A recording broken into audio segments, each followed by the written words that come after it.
Hey guys, welcome to another episode of Eating While Broke. I'm your host, Colleen Witt, and today we have a West Coast legend in the building, writer, recording artist, creator. SYLK-E FYNE is in the building. Most of us know her from her single Romeo and Juliet, but you also did a track on Eazy-E's record. Yeah. It was called, what was it called? Straight off the streets of Compton Straight album. off the streets of Compton. And the single was called Old School Shit. Old school shit. So this is cool because it's not very often we get a legend, but it's kind of cool. I'm from the East Coast, you're from the West Coast, to have a legend from the West Coast. And I'm sure we're gonna hear a lot of juicy stories involving hopefully Pac and Eazy-E. Yeah. But in the interim, for right now, can you tell me what you ate while you were broke? I'm going to tell you right now, I was eating tuna mac when I was broke.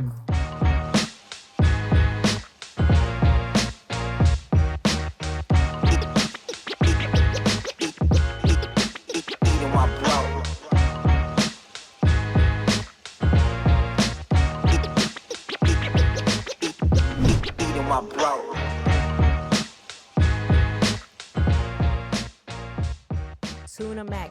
It's funny because this is a dish that I actually make. But go ahead and tell us what the ingredients are. Okay, so the ingredients is simple. It's simply a box of Kraft. It has to be Kraft. You can get it for about 99 cents on sale, $1.25.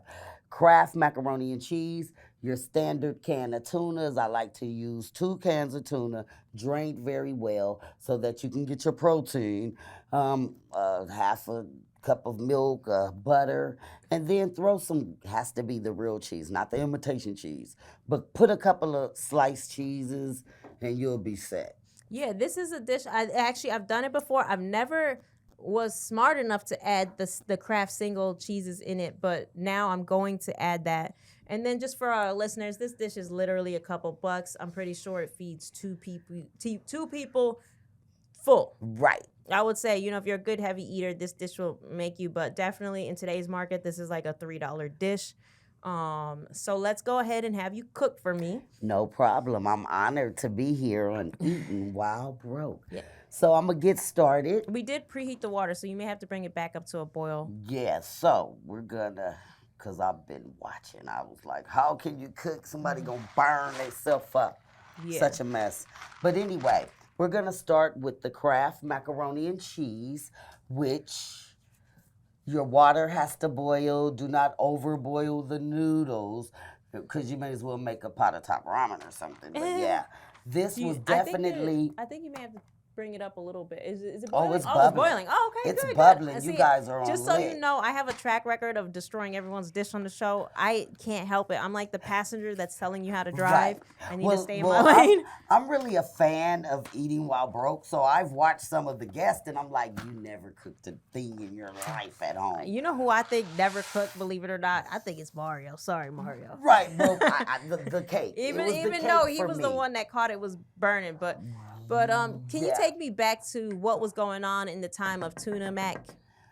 Well, see, I came from a middle-class family, so I really didn't experience broke until I became an adult and I wanted to chase my dream and I became an artist. So Tuna Mac for me really happened at about the age of 19, 20, because my mom, she would cook the real deal, homemade tuna casseroles. She would make red beans and rice and oxtails and, Oh, is she lamb Jamaican? What, are you chops. Jamaican? No, Oh. we are Creole. Oh, okay. But, our family, it's Yeah. from Baton Rouge. But I'm a California girl, born and raised. However, I don't have the typical personality of a typical LA girl, but When did you start falling in love with hip hop? well, growing up on the West Coast, you have choices. And in my teenage, youthful years, it was like either you gonna be a gang member or you gonna be an entertainer, because I've always had the gift to freestyle. That was my gift. And then going back to elementary school, I was labeled gifted because I would write terrific poems and journalism. I can read, and I would win spelling bees. So Century Park Elementary, shots out, Ice Cube. We all went to elementary school together. So I was just like middle class, raised on the west side of Los Angeles, and I didn't experience this until I thought I was grown on my own. What did your parents do? Well, my mom, she was a nurse, which she remained a nurse at General Hospital for like until they really closed the building down. She was like a top nurse, a RN. So she dealt with healthcare for since I was a little girl. She started out driving school buses, and then she became a RN. So And she what was about your father? really into the healthcare. My dad, he was a pharmacist at General Hospital. Oh, so both parents are doing really good. So my dad, he retired from General Hospital, but unfortunately he passed away in 2000, oh my goodness, 2020, 2019. Okay. So I lost my dad, but then my stepdad, which was my mom's husband, because she had separated from my dad, you know. She okay, went they on weren't about together. her business. But then my stepdad stepped in, and he's awesome. He owns his own construction company. Okay. So his company is called Lakeview Enterprise. Black owned. He has been in the business for over 57 years. He gets awards. He's top rating. So we were like going on camping trips and fishing trips. And we had a boat parked in our yard, and we had a Mercedes. So my friends growing up was like, oh, they used to call me Peaches before I got into the rap gang. Silky. Now, you started pursuing rap music before the age of 19, or is 19 when you said, okay, that's it? No, actually, I started at 14. Okay. I went to Henry Clay Junior High School in Gardena, California.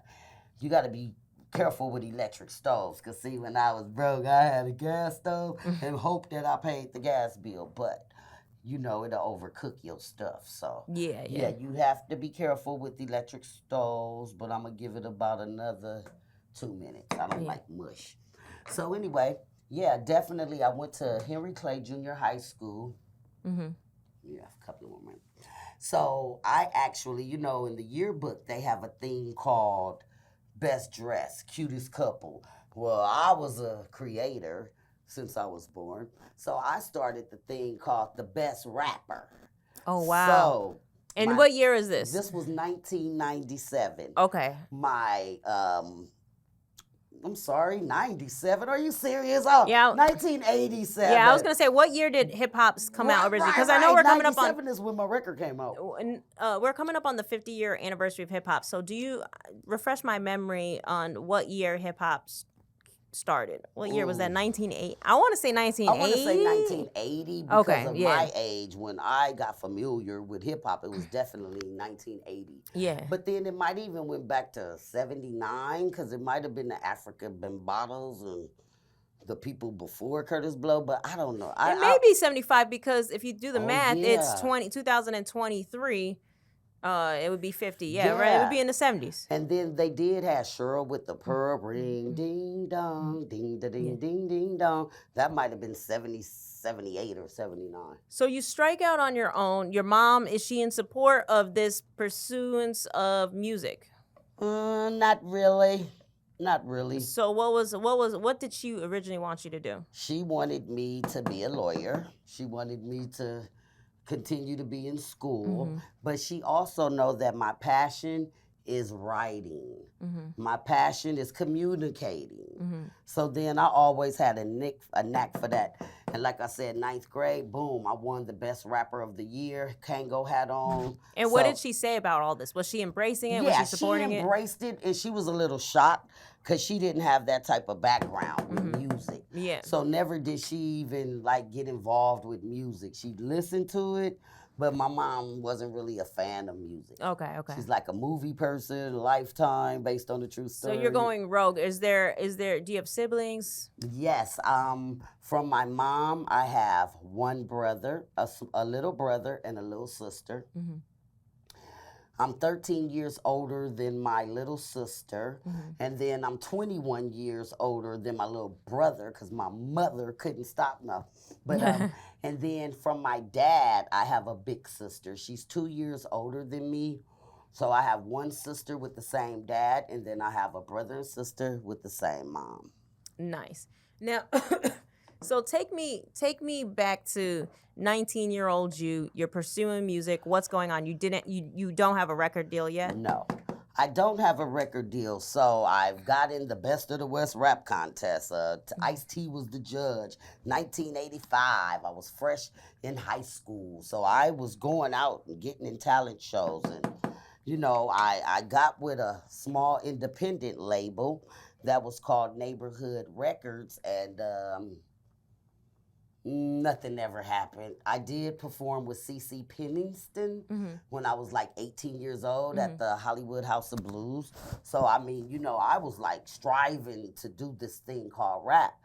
That little label, shouts out to Neighborhood Records, it really didn't grow. Well, so what happened when you were on the record? Did you get to release an album or? No, I started with that little independent company. They were trying. So then, you know, I would get in the studio with different producers, and I was working with this one producer. Shout out to my guy, the real Richie Rich, out here on the West Coast.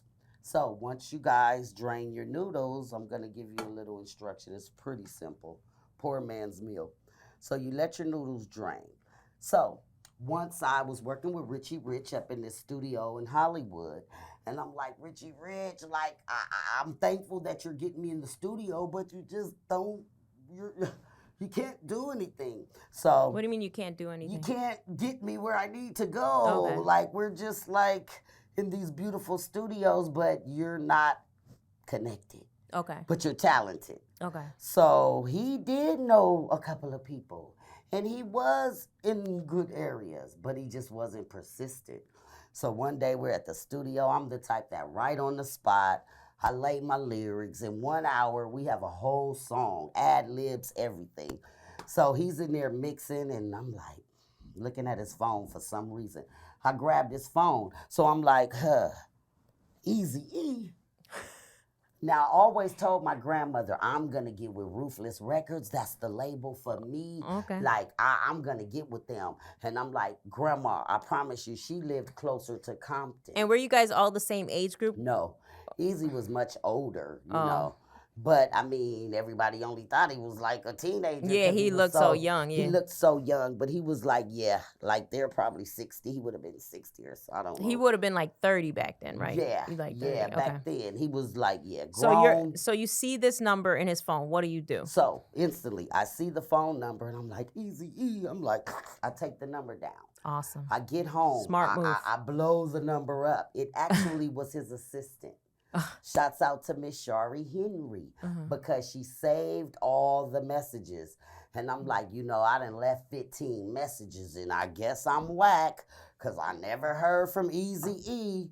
So come to find out, it was his assistant, Shari Henry's phone number. And she said, she was like, oh God, this girl's so dope. She's dope. But she saved the voicemails. And then there was one message the day that we buried my grandmother. Because I'm like, I always told my grandma I was going to make it. And oh my God, and I just really want to make it for grandma because she lived on 120th in San Pedro. That was the closest to Compton that any of the family lived to.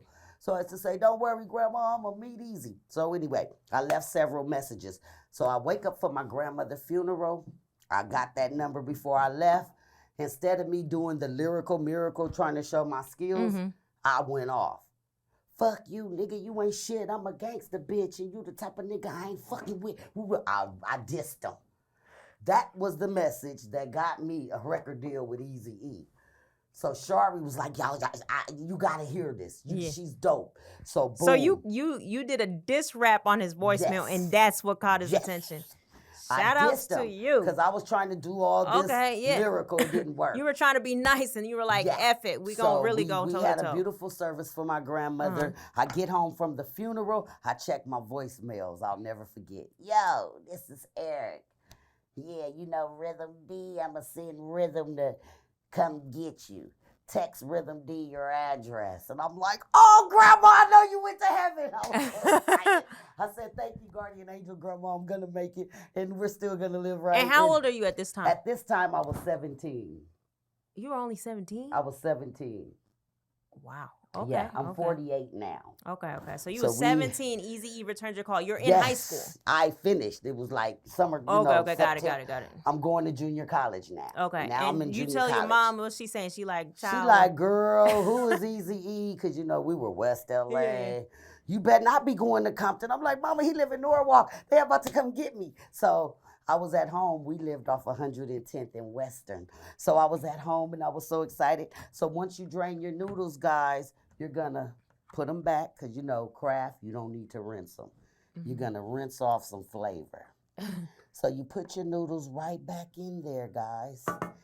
You add your butter, your milk before you do the tuna. Okay, so after Eazy-E picks you up, or he sends for the sent ride, Rhythm what's the first interaction with Eazy? What's that like? Oh, my goodness. So I walked in, and I'm nervous, but then I never been the shy type, so he's sitting there, and I'm just like, oh, my God, it's really Eazy-E.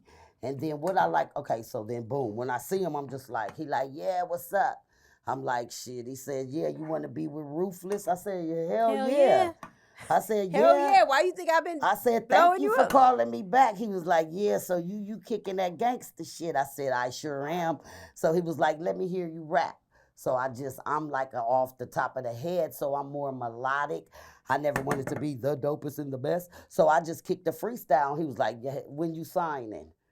And I was like, where that bread at? So did he say anything? Did he talk smack about your diss to him? Nope. He said he liked it. He was like, that took some guts. That took balls.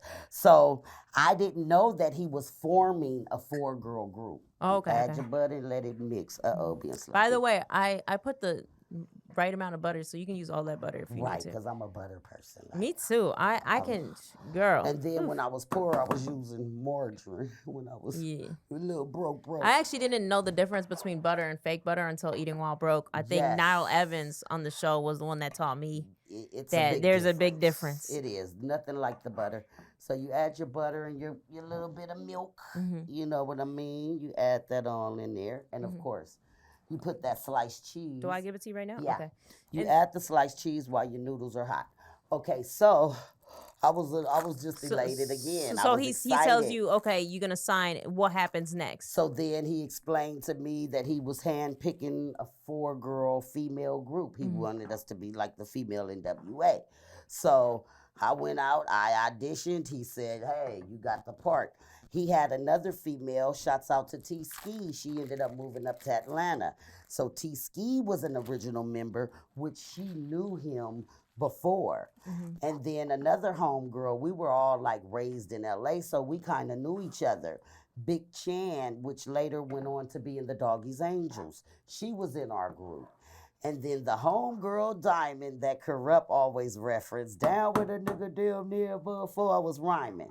The homegirl Diamond ended up getting in our group. So we were like a female NWA. Now, you guys start the recording process. What's your pockets looking like during this journey? Oh, it's looking great. Like everyone is like Eazy. The moment he signed us, he broke bread. How much bread did he break you? Like then, what was that? 1993. Because it took a little, year or two to marinate. I want to say right before, like 94, we signed. But before we signed, we would get per diems. Mm-hmm. So, like, we would get $100 a day just to go record the album. Okay. And then we get our eating expenses. Mm-hmm. And then when we signed, I want to say it was 4 girls in the group. You talking about, by now I'm 19, 20 years old. So each girl got $20,000. And back then, that was a lot of money. Because it was 4 of us. So I think it was $20K each. Mm-hmm. But that's still, back then, that's a lot of money. I mean, especially to a 19-year-old. So, but now, if we bring you back to this dish, you said at 19, this is when you were cooking it. So tell me what's going on. How did you end up on Tuna Mac? I ended up on Tuna Mac because, I mean, the music game was good. But so basically, maybe I was 21 when I made the Tuna Mac. Okay. Because, I mean, I had a good teenage year. I didn't start eating Tuna Mac. I had to be about 21. Okay. Because Eazy was dead. That's Okay. when I started. Going a Because little I bit. thought I was grown. I didn't want to go back home like my mom, like I told you, that Yeah, yeah. music stuff. So I was really being on my own. Mm-hmm. And what happened is, like, we had a great deal, Eazy-E. We were traveling. We recorded with Bone Thugs and Harmony. So And you're not living with your mom at this No. point. Where are you living? Are you I'm- on your own? yeah, Or are you roommating with the 4 girls? No, With we 3 weren't. girls? We weren't. I had my own little single. Okay. You know, I lived in a little single in Hollywood, and Oh, I'm you like, didn't end up staying in Compton? no, because my grandma passed away. I never lived in Compton in my life, Okay. and she lived actually in South Central, but it was the closest place to Compton Okay. that I can know. But you said you moved to Hollywood. Yeah, I moved to Hollywood. I was raised on the west side of LA. Well, did you choose Hollywood because you were blowing up and you I wanted to chose feel? Hollywood because, like I said, it was a choice: be a gangbanger or be an entertainer. So most people live near Hollywood. I lived in a rinky-dink, roach-infested Yeah. single apartment. Okay. You know, and this was like at the age of 19. And so then when I met Eazy-E, I still lived in my rinky-dink apartment. You know, so by the time I met him in 1992. Mm-hmm. That was like a transition of him no longer being with NWA, Mm-hmm. which was a very trying time for Eric. Easy was like really, but you know, it was a lot of emotional things back then. Mm-hmm. So being that we were just producing this album and he appeared on a lot of our records and everything, however, the album never came out because he passed away. But So what did they end up doing with the record? They just ended up holding it hostage? yeah, it was a big story behind Ruthless Records, and that's why the success of such a hard work company, like you don't even hear about Ruthless Records. And I Yeah. feel like 50 years of hip hop. Where's Eazy-E Star? Where's his tribute? He Yeah. put the West Coast on the map. Not only did he just put Compton on the map, but here's our dish. Voila. Oh, wow. Shout outs to the dish. Okay, you're gonna come sit with us. Yes. Katie's gonna alter the cameras. And we're gonna throw the commercial. Yeah. Okay, guys, we are back. Okay, and I can't even tell you how excited I am to be with you. I think the more you tell your story, I'm more hyped. But you did serve us up this tuna mac, and I've had this before, but I've never had it done like this. And you are inspiring me just based on looks and smell Right. that this is the correct way. I think it's the single cheese that make it more cheesy. Make but it. but let's try it for our Let's listeners. dig in. And you added salt and pepper too, right? Yeah, just a little bit.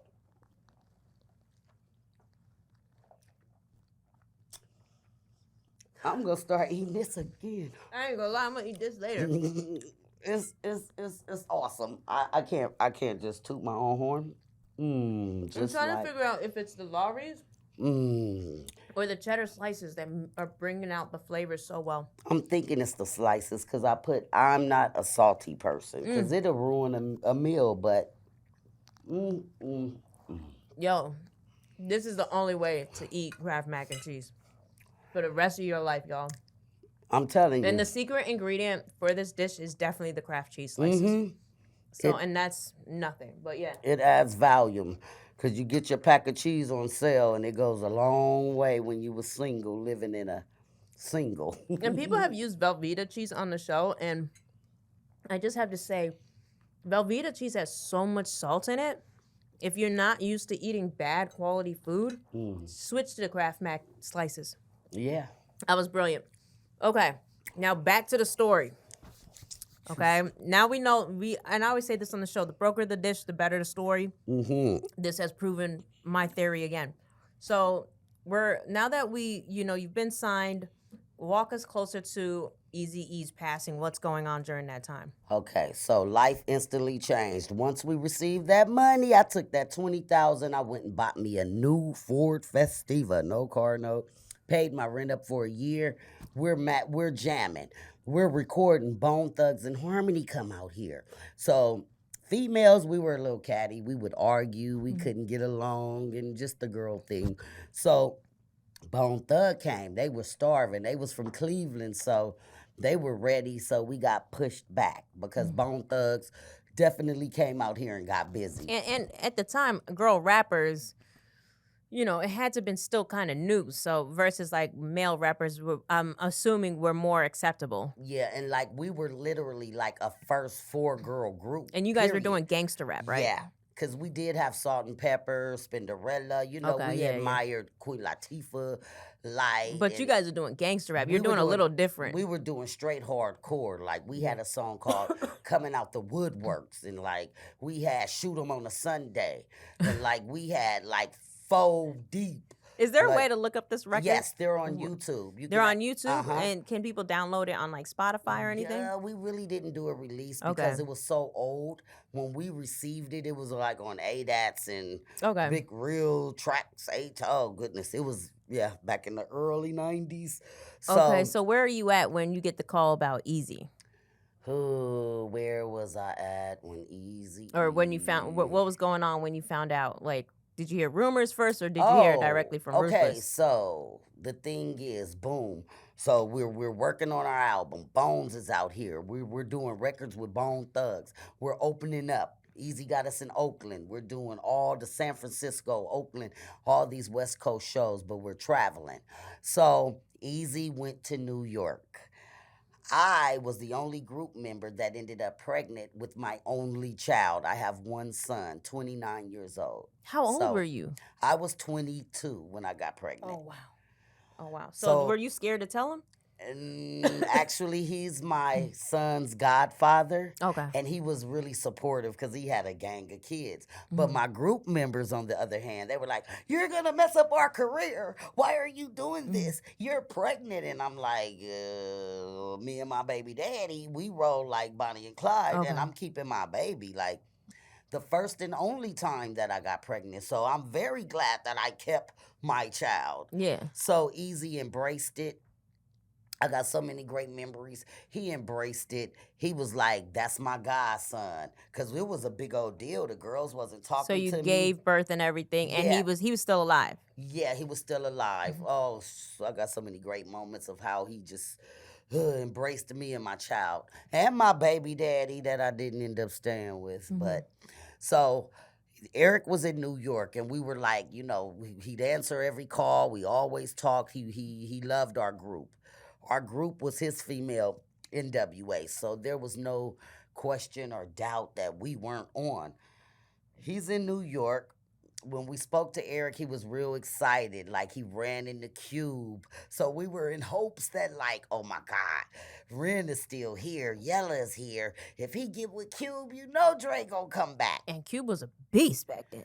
So we're like, So was Cube really popping at that time? yeah, because Okay, Cube okay. had already dropped his Okay, America. yeah. and- Yeah. Yeah, you know, so we're talking 94 now. Maybe it was 95 because my son was already born. Okay, okay. So, it was after the birth of my son. My son was born in November. So I was basically pregnant like the whole 9 months. When Okay. Bone Thugs came, I wasn't one of the group members that was with Bone Thugs and Harmony. I was very pregnant with my baby father that had nothing to do with the industry. He was not an industry cat. Okay. So we get the call. He's like, "Yeah, I feel good. I do have a little cold, but I'll be back in 2 days." Like, he's like, "I ran into Ice Cube.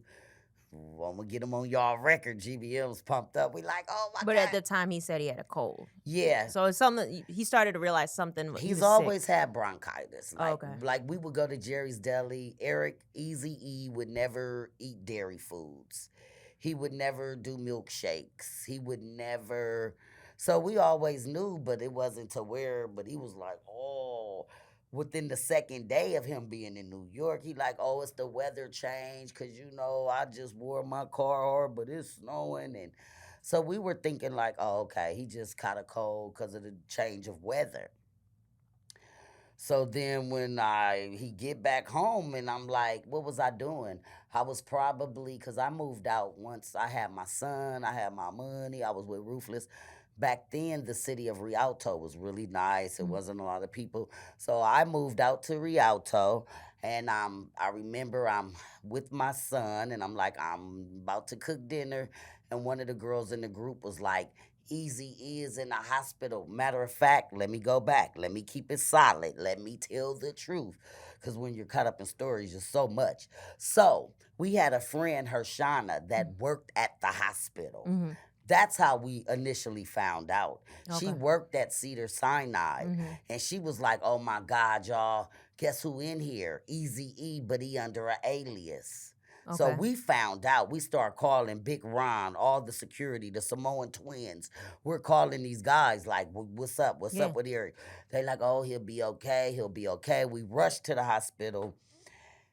Cause then the news started announcing, like we rushed up to the hospital, they were already saying like he has full blown AIDS. Uh-huh. And I'm like, never heard of it, don't know what that is.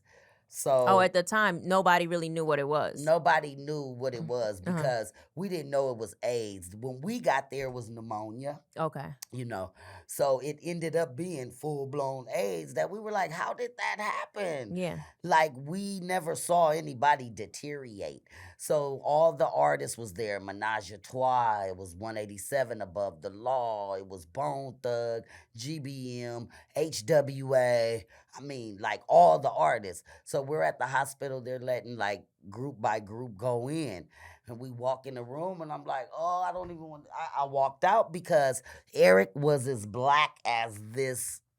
Wow. He was so dark, and it looked like he was like how you just be dead for 3 days, but he was in a coma. Okay. Okay. He was just out of it, and I'm like, wow. Did he look slimmer, or did he look from the exterior outside of his skin color? He didn't look thinner. He looked blacker than he's like. He was Okay. not that color. Okay. Okay. He looked terrible. But they and- said for sure he had full blown AIDS. Well, they were like, yeah, it was pneumonia, da da da da. The first day, it wasn't. Then I think, okay, so we visited him, and I'm like, why is he so dark? Why is he in a coma? Like, isn't this a sexually transmitted disease? Like, what's going Yeah. on? So I'm like, okay, this is not pneumonia. Like, I have a cousin living with HIV, and he was detected as having HIV at 19, and he's like 53. Mm-hmm. Oh, he's still living. living. Okay. Okay. Magic Johnson. I mean, there's so Yeah. many references, but full blown. So instantly, it was like we went to visit Eric. He didn't look good, and we never saw him again. But now somewhere along this story, and correct me if I'm wrong, before Eazy's passing, do you end up working with Tupac? Can you talk about that? Yeah, well, what happened? I met Tupac way before I even had a record deal with Eazy. Mm-hmm. Because, like I said, rap was my passion. Mhm. And I knew that I could freestyle. And it was like, I gotta do this.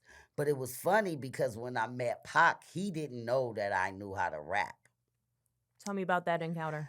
We went to a club downtown, used to be, oh shit, the Jamaican club. They called it the Jamaican club. Okay. So it would crack downtown. Mm-hmm. So I never really liked the rappers, or I never had but I never was Oh, into. I like that. I was What like, was that? I really wasn't into like I want me a man that rap Mhm. because I rap. So I'm like, But you said that like you had maybe touched a yeah, couple we rappers. we could touch a little bases because I'm really honest with things. Okay.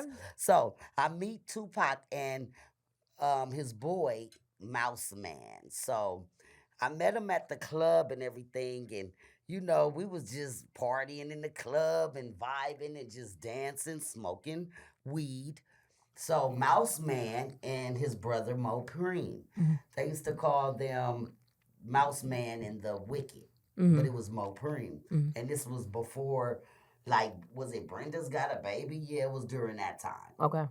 It was before he shot the video for Brenda's Got a Baby. So I ended up like in Mouse Man. His name is Dana. And I think he ended up His going name was back to- Dana. Yeah, his That's name hilarious. is Dana, but we called him Mouse Man. Mhm. Really talented. And so he knew I rapped, but I was always like, I don't want Pac to know because I was like, I gotta get a little tighter. I gotta. Okay. So I can because- respect that because you didn't want him to be like, you rap, let's do it. Yeah, because I was like, I gotta get tighter. So we kept that under the radar. But I had a crush on Mouse Man. And I'm like, yeah, you like Tupac hype, dude. So I'll like you. I'm not trying to get with Pac. I want to work with Pac. Like with Eazy-E, I was pregnant. He was really like, I say, Eric is my god brother because I met him through God the day I buried my grandmother. It was just all just real spiritual for me. So I met Mouse Man, and me and Mouse Man would talk on the phone. Me and my homegirl Diamond. So once I met Mouse Man, I always knew how to cook good. So, as a matter of fact, oh wait, I don't want it to get cold, but I knew how to cook good. So they would always stay at the Mondrian and all these places because Pac had just dropped Brenda's Got a Baby, and he was working with A-Tron, and like we was just regular like homegirls. And then I lived in LA, so I knew where to get all the good weed, back then. So this is really when my 19-year-old days. Okay. These is like fresh out of high school. 18, 19, rolling. But by the time I was 19, I met Eazy-E. So the personal friendships, I was focused on being an artist with a record deal. But when I met Mouse Man, and I'm like, I remember he wrote me my first little rap that I ever let any guy write, because I wasn't. But I'm like, man, I know I'm going to get next to Tupac. What is y'all style? Because he was from Philly, I believe. But he was from the East Coast. Oh, I thought, for some reason, I thought Tupac was from New York. Not Tupac. I shouldn't even Mouse say. Man. Oh, okay, Mouse Man. Okay. He was from the East Coast, no doubt. And that's where he met, I believe, Baltimore. But did you end up working with Tupac later on down the line? So I met him then. He never really knew I rapped. I would take them weed because I lived in LA, so I was just like the homegirl. The weed homegirl. And me and Diamond would go, and I would cook at home and just bring them enchiladas and tuna casseroles the right way. And, so I would just like to cook. Yeah. So then speed me up to when you guys actually end up getting to work together. Well, first of all, Eric really wanted to sign Tupac too. He was like, I'm going to get Pac. But then Pac went to Death Row. So I wouldn't say that it was beef, but I mean, we was with Ruthless Records, even though I knew Snoop and Corrupt and everybody.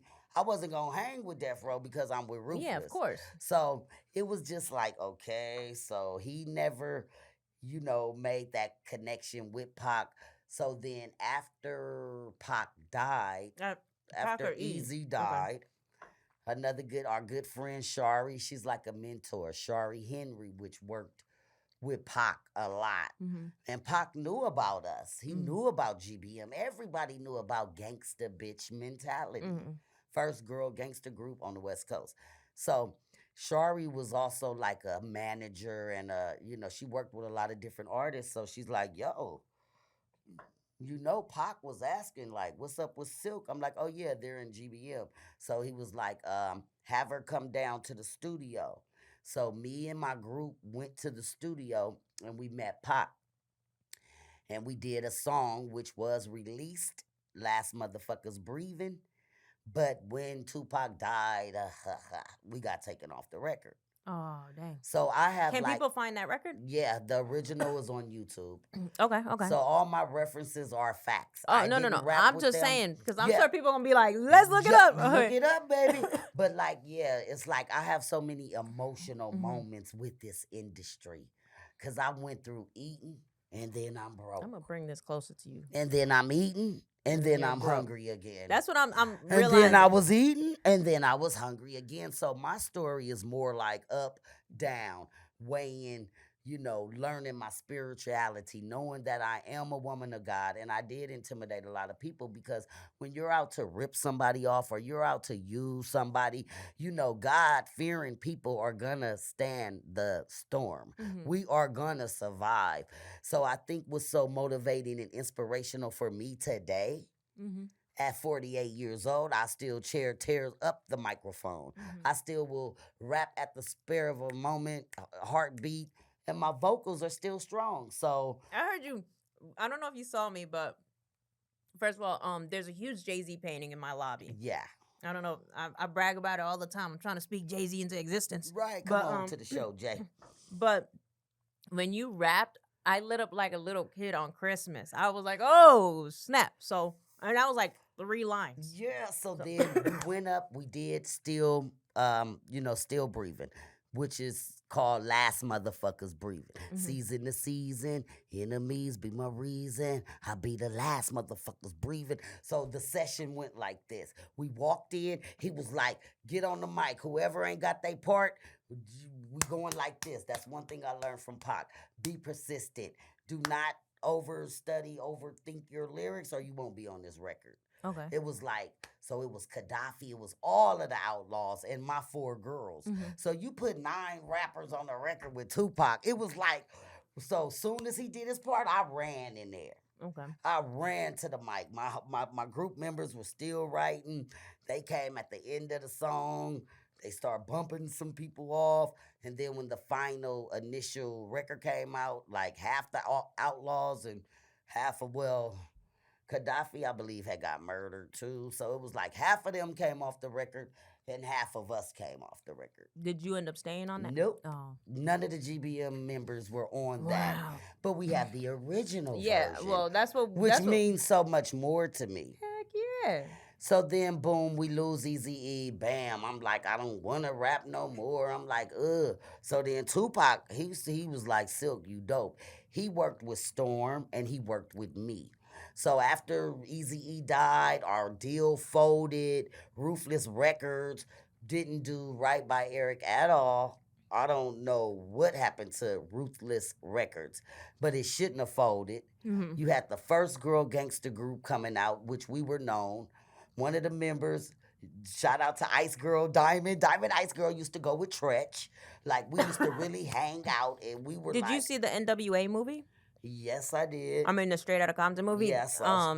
Do you think that when you watch that movie, you get a little backstory on why Ruthless crumbled? No, I don't get anything out of why Ruthless crumbled because Ruthless was booming. See, I was with Ruthless Records, and I can recall when Eric and Jerry Heller didn't see eye to eye. Eric would not come to the office if Jerry Heller was in the office. Really? We would meet him at Jerry's Deli. We would meet him at the Galleria, the mall right there. Like, he would not come in the office. So I can recall that being weird. It was like we'd go there to get our checks. Mike Klein would be there, all these different people, Gary Ballin, you know, and it was like family. We were like a real Ruthless family. But when Eazy and Jerry fell out, that's when things were different, but it was still Ruthless. It was like he was excited. He had HWA. He had will.i.am, which was in the At Band clan. So will.i.am was with Ruthless. That was my label mate. Wow. So we had a roster that was just untouchable. So now, just for time, I'm going to skip you up to 2023. Yeah. We're in the arena of, we got the Nicki Minaj's, we have the Cardi B's. Right. We have, obviously, before them, the Lil Kims, Lola the Foxy Brooks. Brown, all these guys. What's your opinion on today's rap music with the women? I love, like today, when I watched Lola Brooks' new little video, Gotta Get You Home, she remade the Foxy Brown. And I was looking at her like, this is what I brought on my solo project. Yeah. When I did my solo stuff, because I'm on a host of records, like, but I think like the females are winning. I love them. I love Nicki. I love Cardi. I love Lola Brooks. I love Megan Thee Stallion. I love Doja Cat. Like, I'm really... I'll be honest, the only person I'm not really feeling, and it could be just because I haven't given it the time of day, is Sexy Red. I ain't messing with that. I'm not feeling that message. I'm not feeling that raunchiness. Because, like, when we were going to be a gangster girl group, it was clearly early 90s. It was really creative at that time.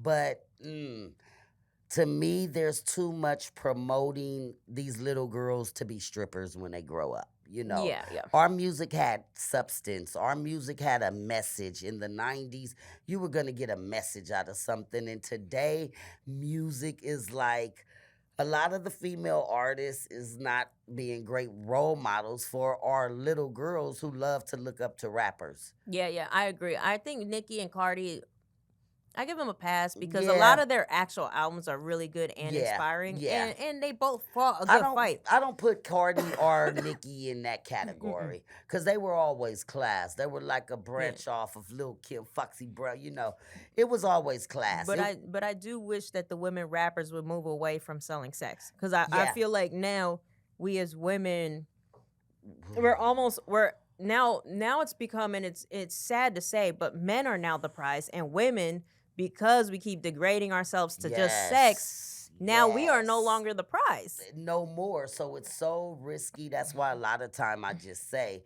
I can't speak on the world, but on the West Coast, it's so hard for people to push women out here unless you're from somewhere else and you just moved and came to Mm. California. I don't know if it's an ego thing, what's going on with these men because we've been our own Oprah Winfrey's. We've been the Snoop Dogs. We've been the, so many talented things. And it's like they just don't want to give you that extra push. And it can be happening in a lot of different states as well because when you get into the egos of a man and then like I don't have BBLs. I'm not knocking nobody, but when you're natural and you're real and you're Yeah. confident and you didn't have to go get your stomach cut off because it didn't make you talented or it didn't give you Yeah. the gift to. So if they know that you're a strong person and you're not weak and you're not going to do drugs because they want you to be weak minded or you're not going to sleep with them. And so we missed out on that era because they start flooding it with the be a hoe, take his Yeah. money, Well, shake your. And I'm and not knocking the strippers. Shots out to the girls. I'm not knocking the strippers, but when I see someone like, and I really hate to use her as an example, but I'm going to based on very little that I know about her. So this is coming from more of an ignorant perspective. But when I see like a Sexy Red, I start to think, okay, is this now just the industry, the people behind, the whoever's running the record labels, just Right. packaging black girls to look complete like just strippers, like that's Right. all we're worth, or And, and I'm disappointed because I feel like, right now there's rumors, we are coming up on the 50th anniversary, but there are rumors that rap sales are declining. Yes. And I'm starting to think that the reason why rap sales are reclining is because, and I want to hear your opinion, is because the music industry said, okay, rap women are doing good. Let's make little rap prototypes that sell this particular image. And it's, and so now I'm like, And is that's that why you think the rap sales are starting to decline, because like the authenticity is dropping? Definitely. And then that's what it is. It's like, don't sell your soul. Like, don't let a label say, here go half a meal, and we're gonna do this, and you talk about all that because everybody is a role model. Whether you're in the hood, being at the bus stop, going to work every day, like we all are role models to some children out there, and we're losing it. And then especially because I live here in Los Angeles, it's like I don't watch the news anymore. It's just upsetting Yeah. because they only glamorize the shootings or then they don't glamorize enough of the shootings because if you have like Citizens app or you watch a million hits out here on the YouTube and on Instagram, there's like 5 shootings a day. We don't know about it because they don't come to our community unless it's somebody that just, hurt each other. We need to be more aware of what's going on in our communities. And then music is a big influence. And I'm not like, I don't care what you talk about, what you rap about, but just know that it's overrated right now. We used to have rated R, talk about the police, but this is sex. Yeah, I think one of the things you touched on was like selling your soul. I feel like almost all the interviews that I've done with recording artists, their first album, specifically really kind of was like, yo, that isn't me. I remember Neo telling me, that's not me. My first record, I gotta walk. And Neo had the courage to just be like, I ain't doing it. And he risked Right. being blackballed for a couple years. I was. But God, had his back because Yeah. he still came out shining. But that was a risky Right. move on him. But when you see some of these new rappers, I'm like, okay, this label just put this out. This label's packaging this girl like this, and it And sucks. so But what happened with me after Eazy-E? I was eating. He died. I was hungry, broke again. Then Tupac. So I connected Tupac and Busy Bone because Eazy-E had died. So I get in touch with Pac again, and I'm like, yo, you got to do a song with Busy Bone. He like, oh yeah, that's them thug niggas. We was gonna hook up and do that, but you got to be on the record. So I'm like, okay, you hear that? I said, Tupac gonna come. He got to go do a Versace runway model show. He's flying out. He said he gonna come before he go to the airport. So you get ready. So it wasn't the Bone Thugs in Harmony. It was Tupac, Busy Bone, me. And Tupac walked in dressed in all white, looking like, woo, Machiavelli. So he came in, he laid his part. I'll probably be punished for whore living, blind to the fact thugs is convicts in God's prison. Hand on my strap, praying, so Father, please forgive me. So I was on the original Okay. Thug Love, which that one was released and it's out on all the platforms. Now, is there something that most people don't know about SYLK-E FYNE? Like, is there a fun fact that I can get from this? Yeah. Two fun facts for the new generation and for those that don't go to Google and look up Wikipedias and stuff. A lot of people don't know my name is Lamar. Like, I've never met a lady named Lamar. Uh-huh. So I think that's kind of unique. And then a lot of people, because I don't just say, hey, I'm Lamar, but I get those writer credits. And I'm like, yes, I'm Miss Lamar. But a lot of people don't know that Omari, well, his name is Omari, but you guys call him Omarion. Like, a lot of people don't know that's my nephew.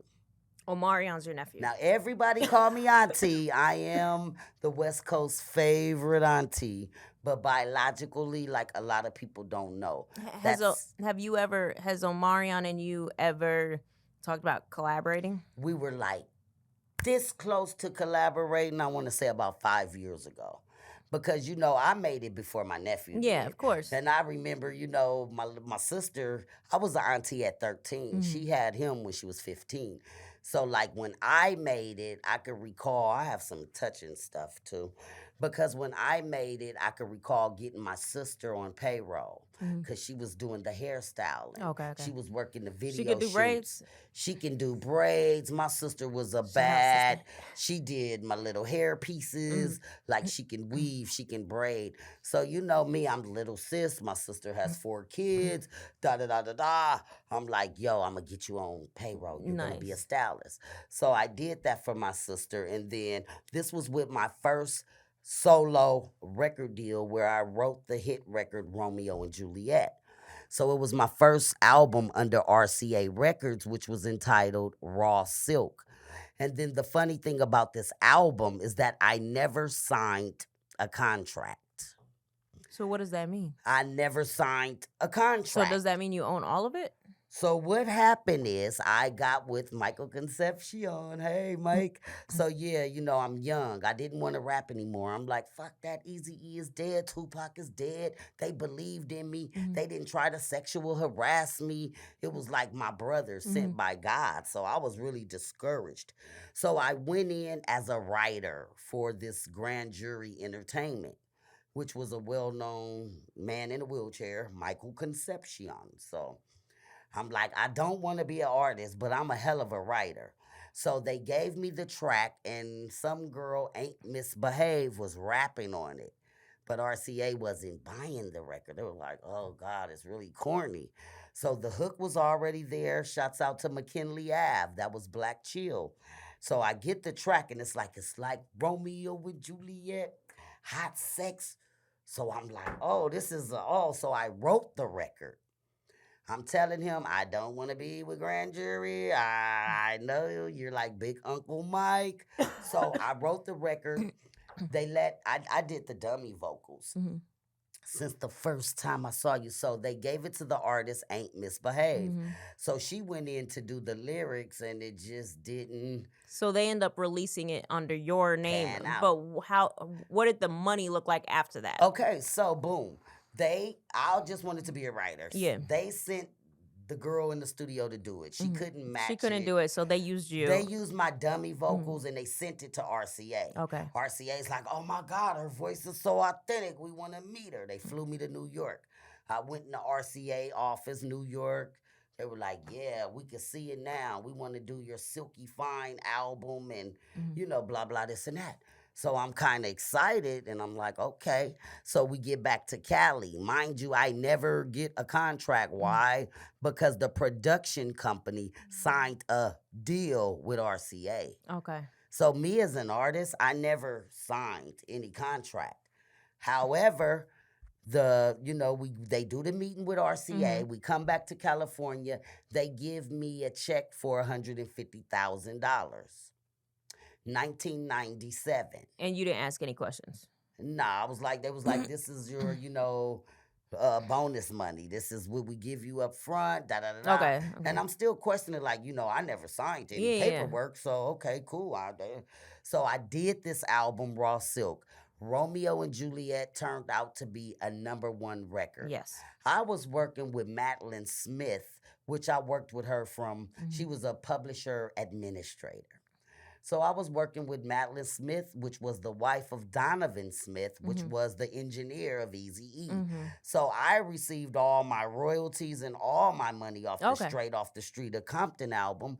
But when I get over here with Grand Jury, Mr. Concepcion ends up working with Madeline, and then I don't get no fucking publishing.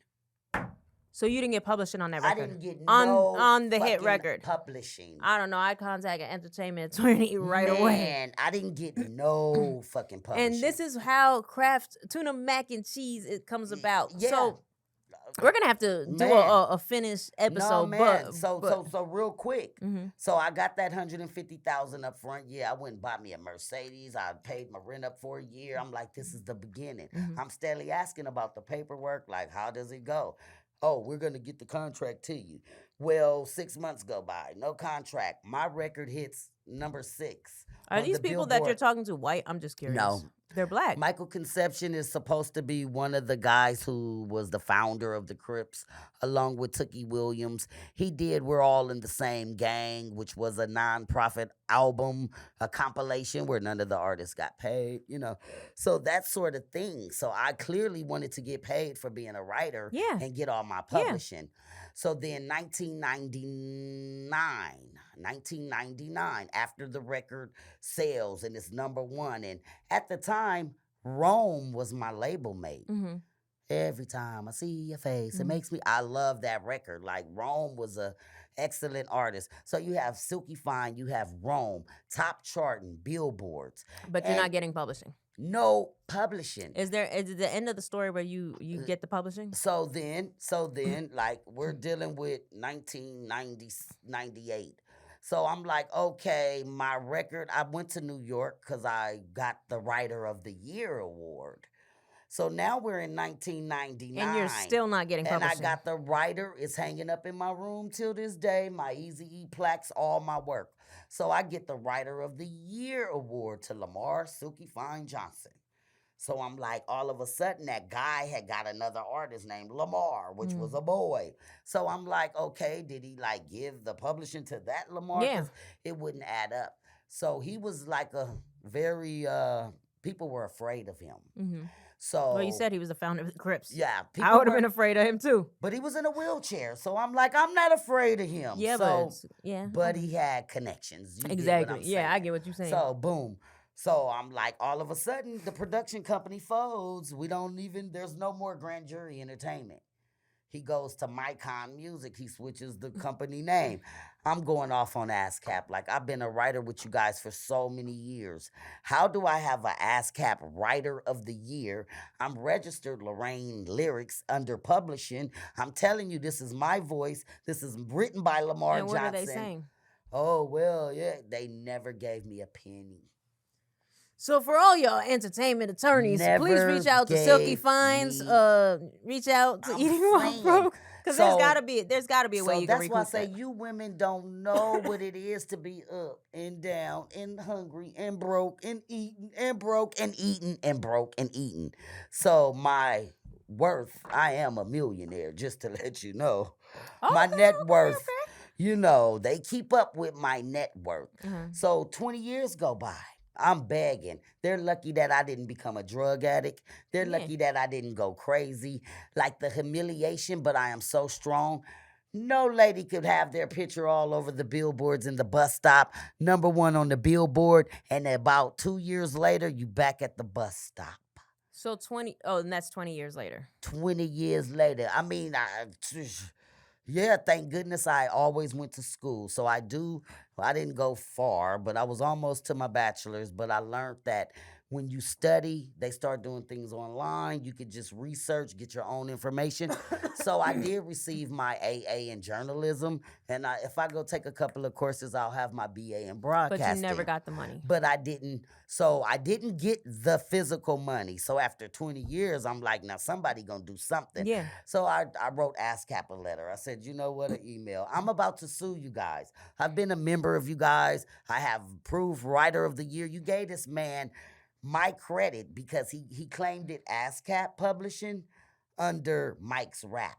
And then he went to BMI and claimed Mycon Music. So what did ASCAP say to your email? So they got in touch with that company. They said, okay, we need a contract. Where's her signature after 20 fucking years and the record done sold all of this? Really gonna sell. And they didn't have a contract. So they were like, oh, it's in storage. We're gonna, like it was so far back. You never transferred your data to files. Like, so then what happens? So they never presented. They said you have 90 days. If you do not come up with Lamar Johnson's signature, then we're gonna put everything back to her.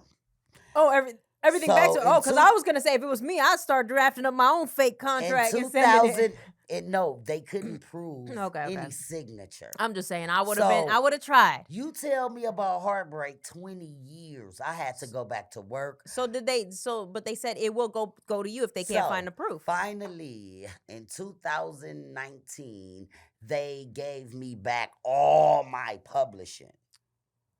So, I mean, I could pull it up on my phone. That is the best story I've ever heard. Yeah, you hear that? That's determination, perseverance. I wanted to fight. I wanted to go to his door with a 4-5 and just, I wanted to blow his head off. So how much money did you end up getting in the end? Well, I'm still dealing with Sony Music because some type of way they had licensing and I didn't get paid out of that. So Sony Music, yeah, they know who I am, but... How do you like, So have you considered and this is my last question because we're over on time. Right, I know we lot. over. I got a lot to say, but my macaroni cold is going in the microwave. Yo, I finished that whole mac and cheese. It's good. It's so dang good. My last question is ghostwriting. Have you considered ghostwriting for some of the greats, the GOATs? Because I mean, you're very talented. Or have you ghostwritten for some of the greats? I used to write for Eazy-E. On his last album, I wrote a couple of songs on that album. So I would love, I try to get the girls younger than me. Like, if you use my flavor, you blow up.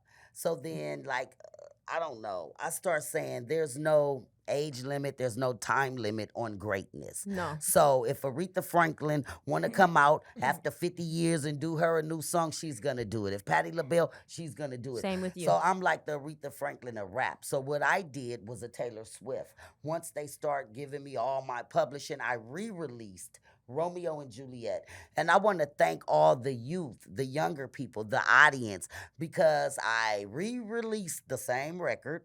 I didn't shoot a new video. That's why I'm like, who's coming? Nobody came for me. So evidently, Sony, you owe me some money for all these licensings with this record. So I'm getting down to that. But like I said, I have a rich spirit. So money could never make or break me because I am, what I said, a creator. So it's like my spirit is so rich, it always guided me to those positions. And so I re-released Romeo and Juliet. I'm at 586,000 streams in 8 months with no promotion, independent. I get about 900 a month, every month from Apple, Spotify, just extra income, which is more money than I ever made off of a #1 record. Having Diddy shake my hand at Madison Square Gardens and telling me, nice to meet the lady who took my #1 spot on the billboards. We're talking 1999, Madison Square Gardens, Mariah Carey. Like, I've performed with the greatest. And Diddy's a perfect example. He just dropped a new record. So I'm looking forward to hearing where you're going next. For all y'all listeners, SYLK-E, can you tell all our listeners how to keep up with you, how to follow you and support you? And you can say it to them. It's so easy, you guys. Just stay tuned to what's real, what's popping, and what's rare. You can really Google me, SYLK-E, FYNE. Don't spell it with an I. They do it on purpose. It just irks me. SYLK-E FYNE, not the conceited And one. what's your Instagram tag? SYLK-E FYNE. It's only one way to spell it. I'm on Instagram. I'm on Facebook.